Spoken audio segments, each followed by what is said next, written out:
situación de inseguridad, porque hay todo un abanico de delitos que todos enfrentamos a diario, desde el simple arranchón, el simple hurto, hasta el sicariato, que hay balaceras en las calles y mucha gente incluso ha perdido la vida, ha quedado mal herida producto de estas balaceras, ¿no? Acá la respuesta del Estado en los últimos 25 años no es que haya sido mala, no se da una respuesta realmente integral, articulada, coherente con la situación que se está viviendo. El delito ha ido creciendo año a año y se ha dejado ser.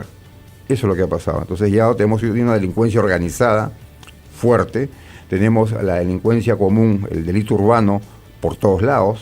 Hoy día no hay distrito que no sea víctima de un delito. Por ejemplo, el caso de los raqueteros están en todos lados.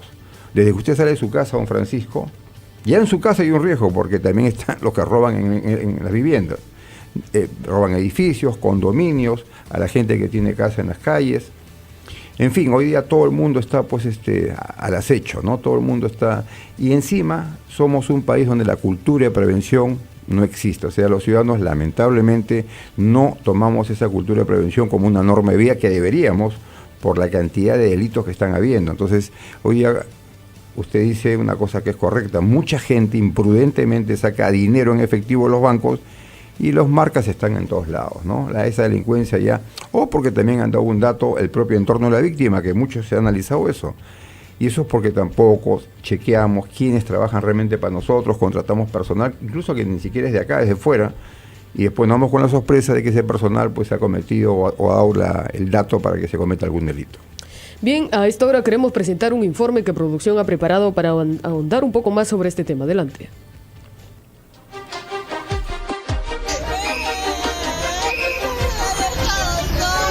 Está destrozada.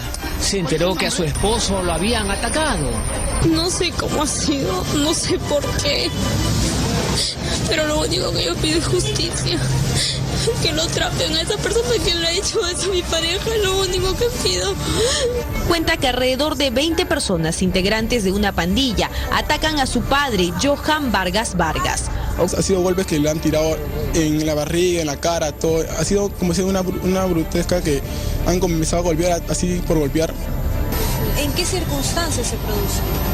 Por una discusión que tuvimos ese día. Primero me empieza a insultar, yo también le devuelvo el insulto, me tira una cachetada cuando yo ya justo había preparado su desayuno. Mi hija lo había apagado ya la avena. Yo a mi hija la tenía cargada en brazos. ¿Cuál es el principal problema que afecta a los peruanos? Según una encuesta del Instituto Nacional de Estadística e Informática, es la delincuencia. 47% de la población piensa así. Han desplazado a problemas como la pobreza, a la falta de empleo, a otros aspectos que en el pasado eran fundamentales. Ahora el principal problema ciudadano es justamente la delincuencia. Cabe entonces la siguiente pregunta. ¿Tiene asidero en la realidad la percepción de inseguridad que tenemos los peruanos? Porque según datos del INEI, 88% de los peruanos siente, cree que en los próximos 12 meses le va a suceder un hecho delictivo. Pero ¿cuál es el dato real?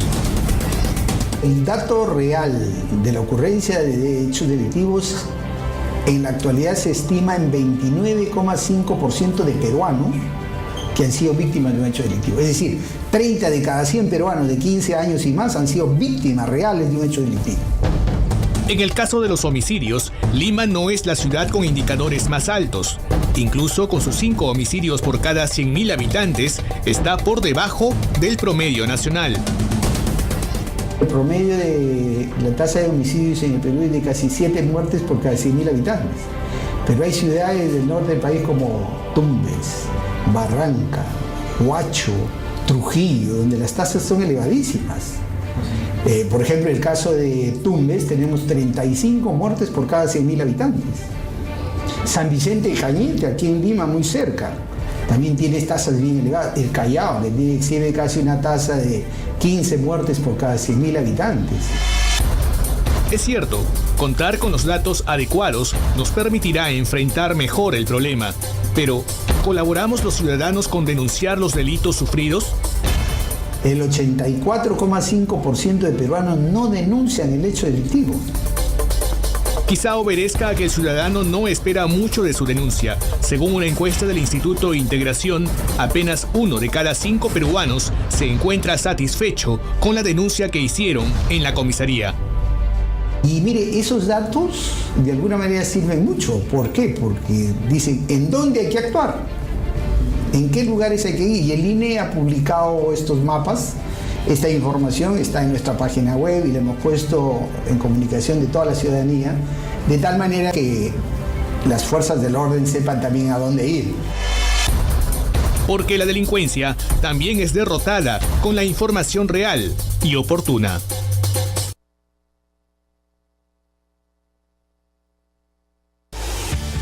Muy bien, hemos estado escuchando este informe y realmente nos llena, tal vez nos alarma en todo caso la situación que está viviendo nuestro país, y revisando los principales titulares, don César Ortín realmente nos revela algo preocupante. Por ejemplo, en estos últimos días, el 4 de mayo, un padre fue asesinado por delincuentes al defender a su hija. Asimismo, también el 27 de abril, el robacelular terminó en hospital tras golpiza de víctima. Los titulares de los principales diarios se llenan con casos de delincuencia, como es el caso también ahora último de La Victoria, quienes delincuentes asaltaron a asesinos de toda una cuadra. ¿Qué está pasando con nuestro país, don César? Bueno, como yo decía, ¿no? Esto ha sido gradual, ha ido creciendo, la respuesta del Estado no era buena, la delincuencia pues está operando como quiere. El mismo informe que hemos escuchado ahorita dice algo que es gravísimo y que es verdad.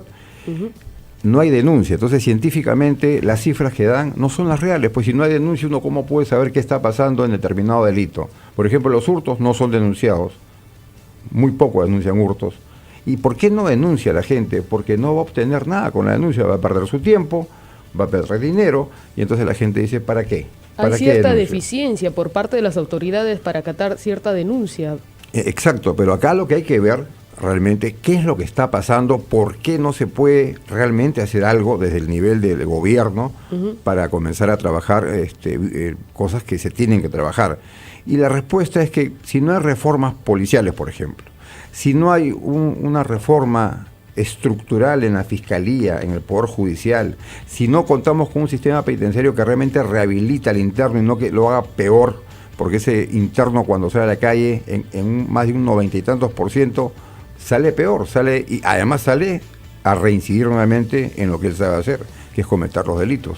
Porque recuerde usted que un 70% de presos están por robos, están por asaltos, entonces, y es gente que tiene menos de 25 años, entre 19 y 25. O sea, tenemos un gran grupo humano de personas relativamente jóvenes que están metidas en el delito. Ahora, el presidente del Poder Judicial, Duberly Rodríguez, anunció la instalación del juzgado de fragancia para combatir la delincuencia. ¿De qué se trata un poco esto? Es que lo que pasa es que, claro, la fragancia es cuando uno está con las manos en la masa, para que me entienda, ¿no? Entonces, pero eso es muy difícil, o sea, ahí debería, por ejemplo, haber un cambio, ¿no? Ver lo que realmente está pasando en el país, así como, por ejemplo, estos sicarios que tienen 16, 17 años. Ellos sí son, digamos, para matar, son niños cuando los atrapan, cuando los juzgan, y no es así, esas personas ya cambió el mundo, no es como antes. Entonces estos adolescentes asesinos, en mi opinión, deberían purgar penas muy fuertes, porque además eso desalienta de alguna manera el crimen. Pero acá eso no se está viendo, los políticos están en otra cosa, están viendo todo menos lo que realmente le preocupa hoy a la población, que es la inseguridad que está viviendo todos a nivel nacional. Sí, ante la inacción del Estado, y eso hemos sido testigos los que ya somos mayores, han surgido algunas formas de protección, como la aparición del serenazgo, ¿no?, en los municipios, y los guachimanes, ¿no? Los guachimanes, recuerdo yo de niño, rarísimos, alguna empresa de gringos tenía guachimanes, ¿no? Pero después no se conocía, ¿no? Pero los guachimanes ya son parte del idioma incluso, ¿no? Yungay. Claro, entonces han aparecido formas de iniciativas, no sé, que se han desarrollado espontáneamente para buscar un poco de protección, pero tal vez, no sé si es aventurado, digamos, profesionalizar a los serenos para que hagan aquello que la policía no está haciendo? Mire, en el año 91 San Isidro restauró nuevamente los serenazgos en la ciudad de Lima. Año 91, han pasado 28 y un poquito más, y hasta ahora, por ejemplo, no hay una ley del serenazgo. ¿Cómo es posible que luego de 28 años que los municipios tienen los cuerpos de serenazgo, no tengan ellos un marco legal para poder actuar, para poder, por ejemplo, poder no retener, sino detener a un delincuente? Darles, digamos, alguna prerrogativa, alguna responsabilidad que ahora no pueden asumir porque nadie se las da, ¿no? Por eso, pero digamos, los ciudadanos saben perfectamente que tiene más presencia para el ciudadano, para el vecino, el sereno que el policía, porque el sereno lo ve más que el policía. La presencia en los distritos, sobre todo La Molina, Surco, Miraflores, San Isidro, que son los más pudientes y son los que tienen mayor cantidad de elementos del serenazgo, camionetas, motos. Entonces uno ve la lucecita azul en la madrugada y ese es el serenazgo, pues, si uno se siente tranquilo. En cuanto a la vigilancia que usted decía, privada, informal, entre comillas, pues son informales. Son vigilantes que les paga las casas 50 soles por casa, 40, un plato de comida, en fin. Pero eso se llama, en mi opinión, la falsa sensación de seguridad. Pensar que esta persona lo va a cuidar usted, imposible. Él tiene solamente una vara de goma, un silbato, y él va a enfrentar a gente armada, con gente que incluso lo va a usar a este vigilante para sacarle información importante de la cuadra, bajo soborno o bajo amenaza. Entonces estamos viendo que ese tipo de vigilancia no nos da ningún tipo de garantía. Bien, tenemos una llamada telefónica de exteriores desde Guacho. Elizabeth nos llama. Muy buenos días, Elizabeth. Te escuchamos. Buenos días.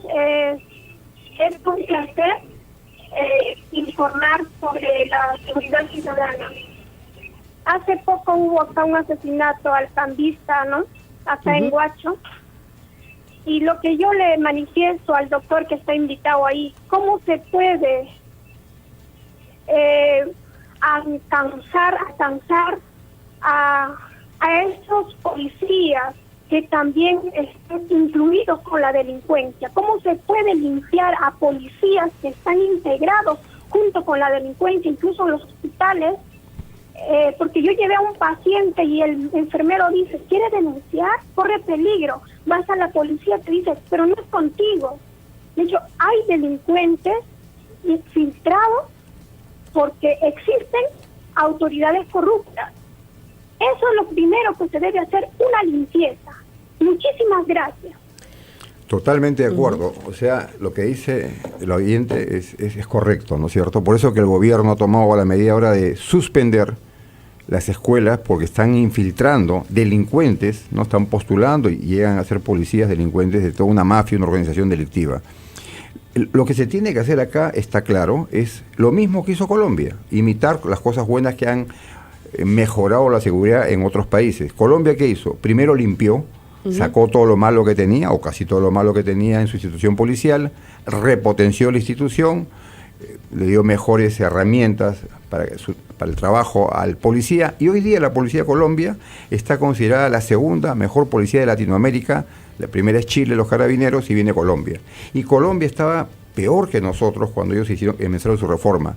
Pero ahí se juntaron dos factores importantes: decisión política firme y el apoyo que tuvo de Estados Unidos en el Plan Colombia, y que con ese dinero pudieron pues hacer todos los cambios, y hoy día están disfrutando de realmente de una policía que yo he estado en Colombia y realmente uno se siente ya seguro en temas con la policía, ¿no? Yo creo que ese es el principal problema también en nuestro país, porque ¿qué pasa? Que un ciudadano de a pie sufre un caso de delincuencia y va y denuncia y no hace caso.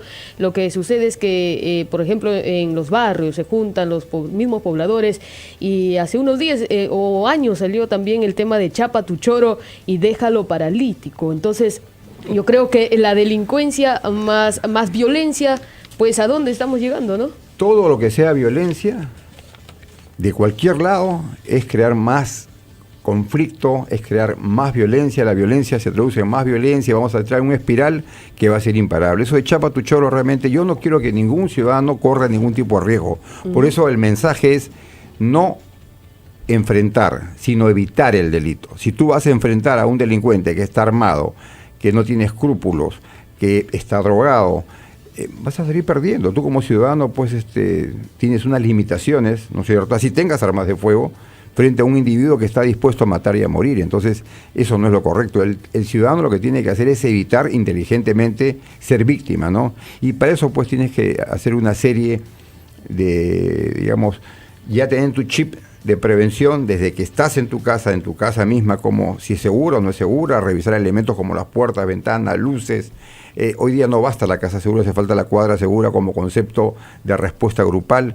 Hay que organizarse, la gente no se organiza. Y a propósito, del 23 al 26 tenemos una Feria Internacional de Seguridad Ciudadana en el Jockey Club del Perú. Invito, el ingreso es libre. Vayan porque han venido los últimos elementos tecnológicos para hacer más seguras las casas. No es importante hoy día contar con cámaras biométricas o cámaras, y la gente piensa que esto es muy caro. No es así. Vayan y ustedes vean realmente qué elemento, qué sistema, porque ahí vamos a orientarlo. Prosec tiene un stand ahí para orientarlo y vamos a sugerir que es bueno, porque de acuerdo a su distrito, de acuerdo a la zona que usted viva, de acuerdo a las características de su domicilio o de su negocio, uno puede adquirir estos elementos, estos sistemas, obviamente con la actitud preventiva que uno debe tener. Algunos especialistas coinciden de que muchas veces la delincuencia parte desde la casa, desde el hogar, y desde muy temprana edad los adolescentes se van formando con un ambiente, con un clima desesperanzador.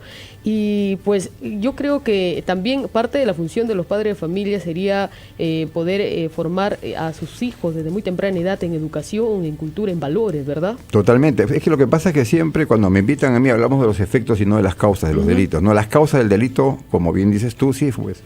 Por ejemplo, hoy día los padres de familia, los jóvenes todavía, no saben, no pueden o no quieren criar adecuadamente a sus hijos. Recuerden que el ejemplo arrastra. Si yo con un cigarro en la mano le digo a mi hijo, oye, no vayas a fumar, él no me va a hacer caso, ¿no es cierto? Cedro, no yo, sino Cedro ha manifestado que ha aumentado un 30% el consumo de marihuana en los alumnos de tercero, cuarto y quinto de secundaria. ¿Qué nos indica eso? Hay más consumo de droga en el país, eso es peligroso. La delincuencia es una escalera de peldaños. Uno empieza con la marihuana, sigue con la cocaína, y la cocaína jala ya que uno tenga un comportamiento inadecuado ante la sociedad y se vuelve uno delincuente. Y entonces, ¿qué está pasando? Violencia familiar, más consumo de drogas, más una incorrecta crianza de los padres de familia. Entonces, todo eso es un factor para que ese adolescente, niño adolescente, tome un mal camino, ¿no? Entonces, la recomendación es padre de familia, preocúpese en dar un buen ejemplo a sus hijos, preocúpese en enseñarles el camino correcto a sus hijos. Los padres de familia saben, por ejemplo, cuando un hijo es pandillero. Claro que lo saben, si llega con la camisa manchada de sangre, le ven algún fierro que tiene ahí en el cuarto, y entonces, ¿y qué hacen? Nada. ¿Qué pasa con las drogas? Los padres de familia saben cuando su hijo consume droga. ¿Qué es lo que hacen? Nada. ¿Por qué? Por vergüenza social. Prefieren callar. Entonces hay cosas que se tienen que ya a nivel familiar, a nivel de familia, eso se ha perdido ya. Entonces coincidimos de que yo creo, ¿no? La verdadera forma de combatir la delincuencia es preparar a las nuevas generaciones con cultura, educación, con valores, para que ellos sean pues buenos ciudadanos, ¿no? Bueno, podemos limpiar a la policía, meter a presos a los rateros que hoy en día, a los delincuentes, pero ¿qué hay de las nuevas generaciones que vienen más adelante? Totalmente, ¿no? O sea, nuestra sociedad está enferma, hay un 12%, según varios analistas de psiquiatría y psicología, que tienen problemas mentales en el país.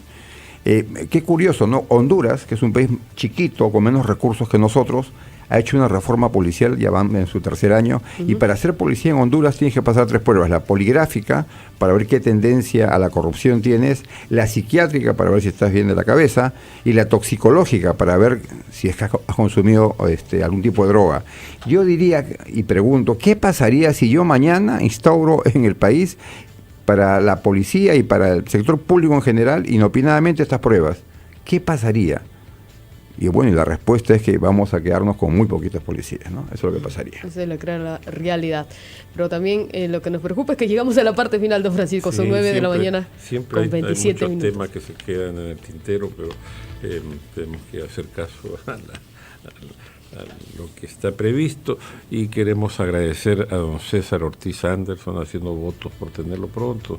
nuevamente, no dejemos pasar mucho el tiempo para volver. No, para mí es un gusto siempre estar con ustedes. Yo años los conozco a ustedes, claro yo sí. siempre con Betel los apoyo apenas ustedes me llaman. Muy amable. Muchas gracias, don César. A usted. Ojalá lo tengamos pronto nuevamente. Así es, entonces nosotros llegamos a la parte final. Recuerde que si Dios así lo permite, el día de mañana estaremos regresando con otro interesante tema aquí en su programa Líneas Abiertas. Muy buenos días.